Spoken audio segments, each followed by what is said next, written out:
Isang mapagpalang araw sa ating lahat. Ako ang inyong lingkod, Elijah Paul John Valdez, at welcome sa ating daily devotions. Ating verse for today nasa 1 chapter 3 verse 36.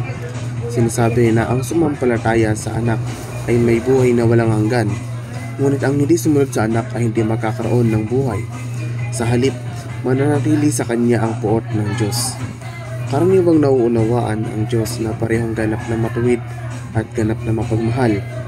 Ang dalawang katangiang ito ay hindi nakita bilang magkasalungat, ngunit sa halip bilang magkatugmang mga aspeto ng banal na kalikasan ng Diyos.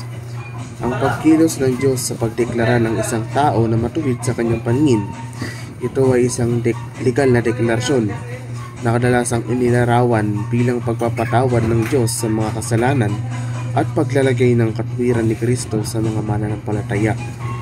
Hindi ito nangangahulugan na ang mga tao ay nagiging likas na walang kasalanan, ngunit sa halip, pinipili ng Diyos na tingnan sila bilang matuwid sa pamamagitan ng pananampalataya kay Jesucristo.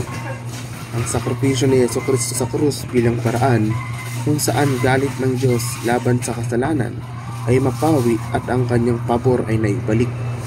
Ito ay nagpapahiwatig na ang katarungan at kabanalan ng Diyos ay nasisiyahan na nagpapahintulot para sa pagkakasundo sa pagitan ng Diyos at sangkatauhan. Ang pagtitig sa kagandahan ng biyaya ay nagbubunga ng isang pakiramdam ng malalim na pagmumuni-muni at pagpapahalaga sa isang bagay na parehong maganda at pinapaboran ng Diyos. Ito ay kadalasang naugnay sa mga espiritual na gawain at sa paghahanap ng mas malapit na kaugnayan sa Diyos. Gaya ng makikita sa awit 27:4 na nagsasalita tungkol sa paninirahan sa bahay ng Diyos upang tumingin sa kagandahan ng Panginoon. Ng isang bagay na kahanga-hanga, humayo at huwag nang magkasala. Ito ay huminto sa paggawa ng makasalanang pag-uugali at magsikap para sa isang buhay ng katwiran at pagsunod sa kalooban ng Diyos.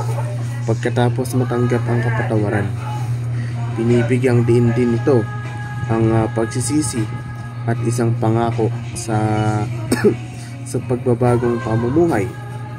Sa halip na ipagpaumanhin lamang ang ating mga nagawang kasalanan, kasama ang ating buhay, ang pagsuko sa Kanya, kasama ang ating puso, kasalukuyan at hinaharap.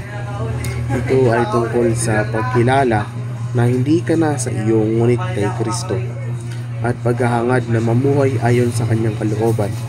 Ito ay nagsasangkot ng patuloy na proseso ng pagsusuri sa sarili, pagsisisi at pag-asa sa biyaya ng Diyos.